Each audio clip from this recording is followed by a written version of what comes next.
it is Ms. Conservative herself, Ann Coulter, who is about to join us. Ann, welcome to the program. Intro. I'll do your show anytime. Thank you. And actually, I want to tell you that our immigration specialist, John Binder, our immigration correspondent, I love him. Isn't he great? He calls you the Queen. He says the Queen has spoken. I mean, it literally, and everybody knows what he's talking about. So we should just introduce you as that. The Queen is here. Yeah, there you go. Like that. And totally appropriate to discuss the Alabama election. Exactly. Yes. Now I need you to give us both some peace of mind and some food for thought and introspection. But we have to just have this cathartic moment here. Was that not a disaster? That was a disaster, wasn't it? Well, the conclusion, I think, was not a surprise. But, yeah, it was a disaster, starting with Mitch McConnell opposing Mo Brooks, who was the Trumpian candidate. He was Jeff Sessions in the House of Representatives. He's been fantastic on immigration, totally respectable member of Congress, and he was running for Sessions' seat. But no, Mitch McConnell throws millions of dollars against Mo Brooks so he can support this guy Luther Strange, who had his own problems. Being, he was AG investigating the governor. The governor gets into trouble. And appoints Luther Strange to the vacant position. So, people thought it was really sleazy to begin with, apart from the fact that he was with McConnell and supported DACA, which will be an amnesty for absolutely everyone south of the border, as previous amnesties have demonstrated. No matter what rules are in the law, they will be ignored. Anyone will step forward and say, I arrived in America before I turned whatever age, 30 or something. And so Mitch McConnell really undermined the rightful heir to the Sessions seat. Idiotically, the Emperor God Trump joined him. Trump's entire administration is being destroyed by Paul Ryan and Mitch McConnell. So now Trump has been humiliated twice in Alabama, a state he won by nearly a 3-1 margin just a year ago. Conservatives, I would have voted for more just because I hate the media, but I'm actually kind of relieved he lost. He was not our candidate. I like the fact that he doesn't care what the New York Times says, and he definitely doesn't. But he and, an awful lot of his spokesmen were not. I hope he's not listening. I don't want to insult a fellow Christian, but we're not that impressive. I mean, he didn't even seem to know what DACA was. Immigration was not his issue. And I just want everyone involved here, Donald Trump, or President Kushner, Mitch McConnell, and really all you guys at Breitbart and everyone who cares about the country to notice if you're going to primary somebody or if there's an open seat, our candidate is the one who's, respectable, reasonably articulate, and good on immigration. That is the winning issue. It isn't being anti-establishment. It isn't being anti-McConnell. It isn't being pro-establishment. It is immigration, and we have seen that for 20 years now. Every time you give Americans a chance to vote on immigration, they vote for a lot less.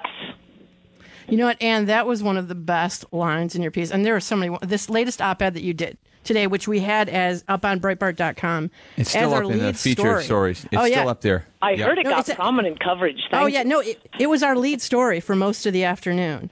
The minute that you you shoot your op-eds over to our editor-in-chief, Alex Marlowe, and he always shoots them to me and to the other managing editor, Ezra Dulles, and it's like Ezra and I both fight over who's going to put it up first. Because you get the Queen's treatment at Breitbart whenever you drop an op-ed. It's like, there's another one for man, okay, so we always jump on it. And this one was one of your best. It was every single line in it. I was just either crying, laughing, or saying, "Oh my God, this is perfect." Thank you, yay! Well, I did wait for the polls to close last night. I could get a half dozen friends of mine to sign affidavits of me predicting that number one, one, Roy Moore would lose, and number two, that it was actually a good thing. Even though I think the accusations against him were nonsense. I mean, that is a reason. I'm glad it was close. I'm glad it was a nail biter. Ha ha ha. Mainstream media. But I didn't want to make my prediction at a point that it would hurt him. Now we can run Mo Brooks. I mean, he did announce, and I knew this before my column went up, he did announce that he has prostate cancer. But look, he's got 2.5 years to get better, and then we're running him for that Senate seat and taking it back. Yeah, you know what? And there was a line in here that you said that I thought was really, really important for people to know. And it was, again, that part about the anti-establishment. And you had this great, and I have to read this because it was so funny. You said, everyone who screwed the pooch in this election better realize fast that all that matters is immigration. It's all that matters to the country, and it's all that matters for winning. Anti-establishment is not a winning issue. Without immigration as the GOP's lodestar, every election will be a rerun of the Tea Party from 2010 to 2012, when Republicans lost Senate seat after Senate seat entirely in unforced errors, and we'll sit here watching helplessly as establishment Republicans fight anti-establishment Republicans over the right to milk a he-goat. Both sides will lose. Oh, yes. I mean, that was just like, I just couldn't stop laughing. And you know what? That was love brilliant. You. That was like the best line. And then then it got even better. It's just like, then it went to like, you just threw the chair down and it was great. You went Bobby Knight in this part where you said, Republicans who treat immigration as a back burner issue should be required to run on the issues they consider more important in California. So see how your argument's fair. And I'm talking to you guys in California, right? Exactly. Yeah. Exactly. We're Californians. That's why you know we what love I'm this talking line. about. Can I just make an observation will never there? be, pass here. Exactly. Can I make an observation about immigration as an anti-establishment issue? I was asked by the BBC this evening to explain what this anti-establishment thing was about. And I said, well, it actually is about ideological differences, most important of which is immigration. The base doesn't want it, and the establishment does. Yes. Yes, yes, yes. You're absolutely right about that. It's the strangest thing. I've never seen an issue where the public is so clearly on one side. They will reward any politician who says he'll eliminate anchor babies, build a wall, cut welfare benefits to illegal immigrants. Give the public any immigration issue to vote on, and they will come out overwhelmingly against it. And the politicians just ignore them. I mean, for Pete's sake, we just elected Donald Trump. Donald Trump is the president because he ran on building a wall. What else do we have to do to say we want a wall and a whole lot less immigration? And still they're trying to sneak through this DACA Act, this enormous amnesty. Oh, they'll say, no, it's just, the very hardworking, the very qualified, well-educated. Oh, the poor children, they have no choice. No. Any amnesty opens it up. It turns it over to the courts. It turns it over to the ACLU. As I described in a column not very long ago, that agricultural amnesty from the 1986 amnesty was supposed to be only for people who had worked a certain number of months on a farm in the United States in the previous year. Wouldn't that be nice? These hardworking, and they are hardworking guest workers, they ought to have a shot at getting amnesty. It was supposed to be, I forget the various estimates. It was like, it's only about 30,000 people. In the end, it ended up being more than 1 million. Amnesty, it was understood that I think it was 867,000 approximately of the applications were fraudulent. Of those, more than 800,000 were approved. Of the ones that were fraudulent, a 93% approval rate. So once you're granting amnesty to anyone, you can't believe any of this nonsense. And that's what the big issue is. That's what Jeff Flake says. He will only vote for the tax bill if you promise me we'll get to amnestying illegals. That's what the Democrats are threatening to shut the government down for. That's what we keep having to fight. Oh, they moved off that issue really quickly. Did you see the latest poll? When they saw a poll that Americans aren't with them on that, they the certainly backed away from that. Yeah, that's what's so frustrating about McConnell and also Trump. I mean, it's as if he has kryptonite against the media against the Democrats, and he refuses to use it. He used it throughout the campaign. All he has to do is push immigration issues and force the Democrats to vote on it. I'd like to have him force the Republicans to vote on it so we can get a clearer picture of which ones we want to primary. You know, that's a good point. There's this poll, we referred to it on Sunday night here, and I believe last night as well when we were going through the election results, but there's this poll that Harvard did. They asked voters to rank their top 15 priorities, and renewing DACA was number 12 out of 15. It was way down the list. And interestingly, I didn't hear a lot from Doug Jones about DACA and renewing DACA. You know, they say it, they've got to name check the group, so they'll say, you know, something here or there. The thing he talked about most was funding CHIP, which is this healthcare program for kids. Which has not been funded. And that's a big issue for Democrats. Something like 48% of Democrats said it was their number one issue. And that's what the Democrats are going to run on because Republicans haven't gotten themselves right on Obamacare, so Democrats are going to run on healthcare next year, along with all the sexual assault stuff and whatever.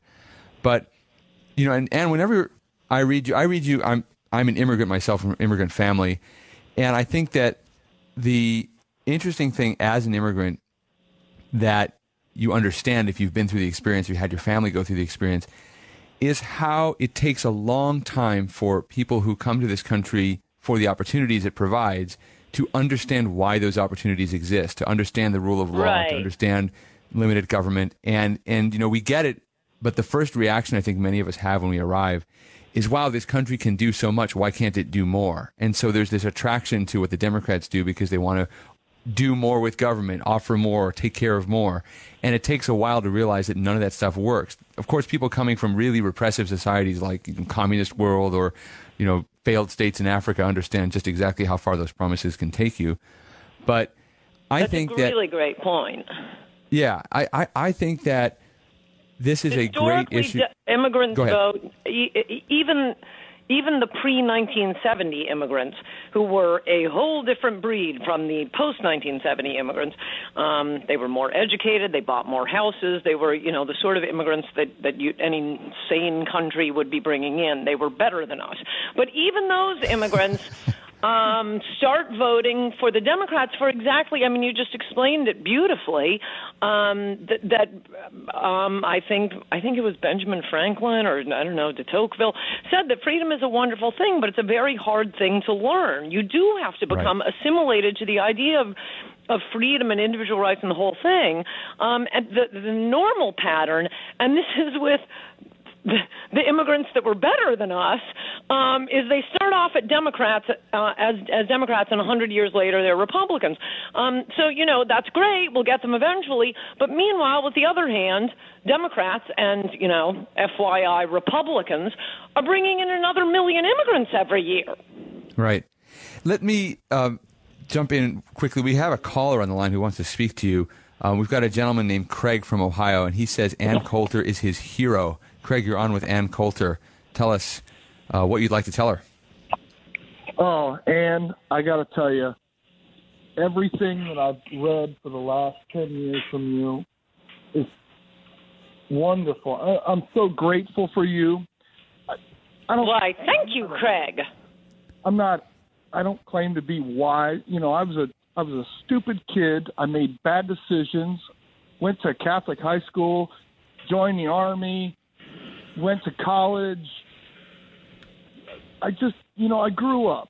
What was Ross Perot, for crying out loud? Yeah. When I was in the Army, I was like, oh, yeah, go Ross Perot. You were right.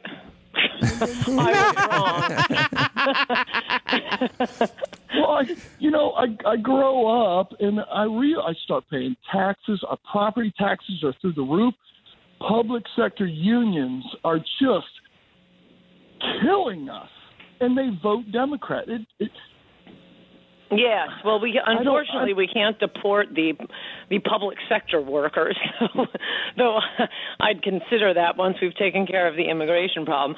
But there's no reason to be allowing the Democrats to keep importing another million voters per year. They're just going to have to, you know, try their chances with the population as it exists. Perot, if you look back, I was a kid then, and I kind of thought he was a nut, and there were some crazy things about him. But if you look back back at what he was running on, especially trade, a little bit immigration. He was opposed to NAFTA, saying it was going to lead to illegal immigration. But if you look back, I haven't done a full study of this. I did it a few years ago. I was looking at what his main promises were. Everything he predicted had come true. And he did drop out of the race after claiming that the CIA had disrupted his daughter's wedding. There were some crazy aspects to him. Yeah, I remember that. He still got 20% of the vote. That shows you how popular populist issues are. But neither the Republicans nor the Democrats, they want to please the Chamber of Commerce. They want to please Wall Street. Look at Bernie Sanders had many of the same issues. I mean, he had his own little nutty things. He has to take an Econ 101 course. But apart from offering everything free, he was with Trump on immigration until the Democrats beat him down. He said it lowers working class wages, open borders. That's a Koch brothers idea. He was with Trump on trade, and without cheating, he would have won the Democratic nomination. All of Perot, Pat Buchanan, Bernie Sanders, Donald Trump. None of them are any of our ideas of the normal, typical president. And yet, look, Sanders was almost the nominee. Perot, 20%. Buchanan, they did the same thing to Buchanan that Hillary did to Sanders. These are the popular issues. Why won't politicians just grab them? You know what? You're absolutely right. And by the way, those Perot voters in the Rust Belt, those are the people that, according to that Sean Trendy article, that famous one that came out after the 2012 election, and he was looking at where do these voters go, and he discovered that those voters that voted for Ross Perot, that voted on those issues about, you remember how Ross Perot talked about the giant sucking sound that was going to come from the southern border with NAFTA? Those guys, they just basically, they dialed out of the whole system. They just stopped voting because they were like, the two parties, they don't represent us. Yeah. And I'll tell you, and I'm from Michigan originally. I'm a Michigan native, and I'll tell you, they love Trump there still. They still do. And the union guys love Trump because they know that their jobs went overseas because of NAFTA and all these crappy trade deals and stuff. Immigration is not a huge issue there just because it's not a border town in any sense. But the trade issues, they love Trump because he brought up these issues that the rest of the political class just thought we're completely already adjudicated. They were already decided. Why is he bringing up NAFTA? So, yes, no, you're absolutely right about that. They actually do have a surprising amount of Mexican crime in Detroit, as we call it, and of course, a little bit of the terrorism also in the Detroit area. Too. That is true. And you know what? That is true. The migration issue was a big one for Michigan. Now, you reminded me, yes, you're absolutely correct. The whole taking in refugees types of things. Because, I don't know, growing up in Michigan, if there was ever any sort of refugee crisis anywhere in the world, they'd be in Hamtramck the next weekend. It was just always established. It was they'll be in Detroit here any day now. But, yeah. And I know a lot of not specifically the people you're talking about, but these sorts of people, and you're right. It was all in that Stanley Greenberg very intensive poll he did several months ago, where he went to Macomb, Michigan, saying this is the beating heart of the Trump supporters, and he presented various facts to them. All the things the media is hysterical about, the Russian collusion, blah blah blah, the too much tweeting, and all the voters said, don't care, love him. I would vote for him again. I don't care about anything the media is saying. Totally love him. But then when he asked them more specific questions about things like, did you know he has more Goldman Sachs employees working in his White House than any recent president, Bush or Obama? Suddenly they turned against him with a vengeance. Mm-hmm. And that sort of thing, the Goldman Sachs people. And they were saying exactly what you're saying. The response was after Perot lost, you see, I told you, you can't trust any of them. So it may be under the radar right now, the things that I'm trolling Trump on. But if he doesn't fulfill his campaign promise, I would say the main distinguishing three campaign promises, and you really can only have three, of Trump are no more pointless wars, bring the jobs back and end these job-killing trade deals, build the wall and deport illegals. And we We're still in Afghanistan. We seem to be going to war over North Korea. We're sending more troops into Syria. He didn't sign TPP, Trans-Pacific Partnership deal. That's fantastic. But we haven't renegotiated NAFTA, and the trade deficit is still pretty bad with both China and Mexico. And as I try to point out every night on my Twitter feed, we haven't even started the wall. Yes, I love it. This takes us into 2018, and I want to ask you, while we've still got you on the air, and to tell us about what the forecast looks like for next year. Rebecca and I were debating this. CNN's very excited. The Democrats are very excited. They've got the momentum.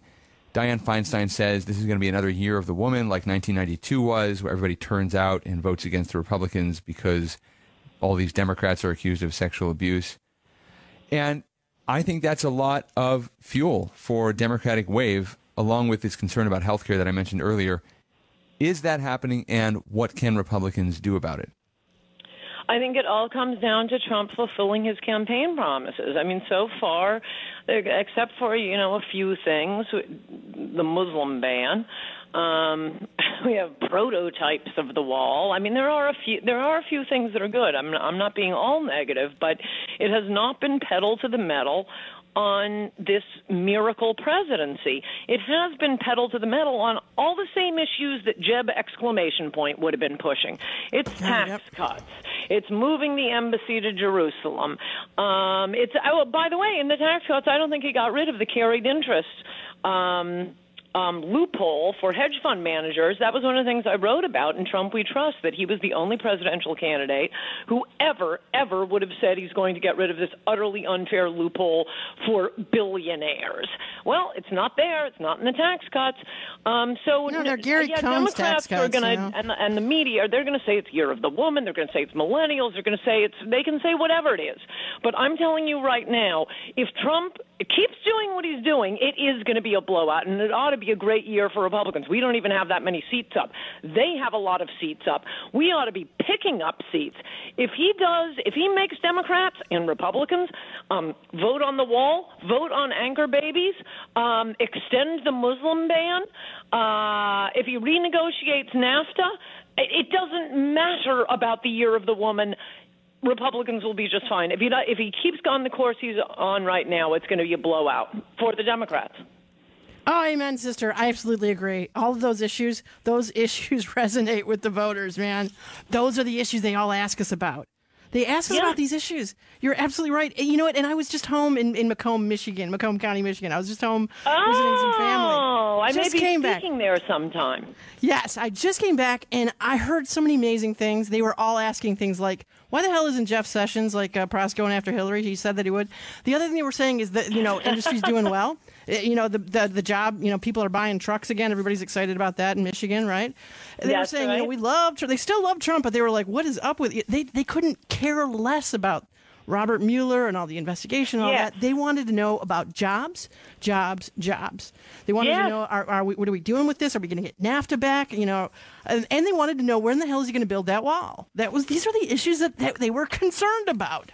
Yes, that's how Republicans win, and Trump does not have to worry about Russia. He could sell Ivanka merchandise from the White House if he would just build the wall.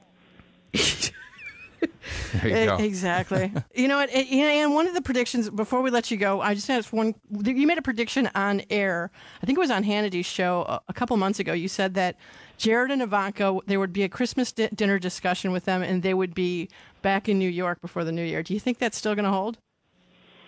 I don't think I made that prediction. You didn't? Okay, because it was something sort of like maybe it was a joke. Maybe it was a Hanukkah party. Maybe it was a joke. I can make that joke. No, I mean I'm very I love that Breitbart refers to Jared as Mr. Perfect, and even though I did have a few snippy remarks about him in my column today, I don't bear him in any ill will. I'm sure he's a fine fellow, but Americans don't like nepotism.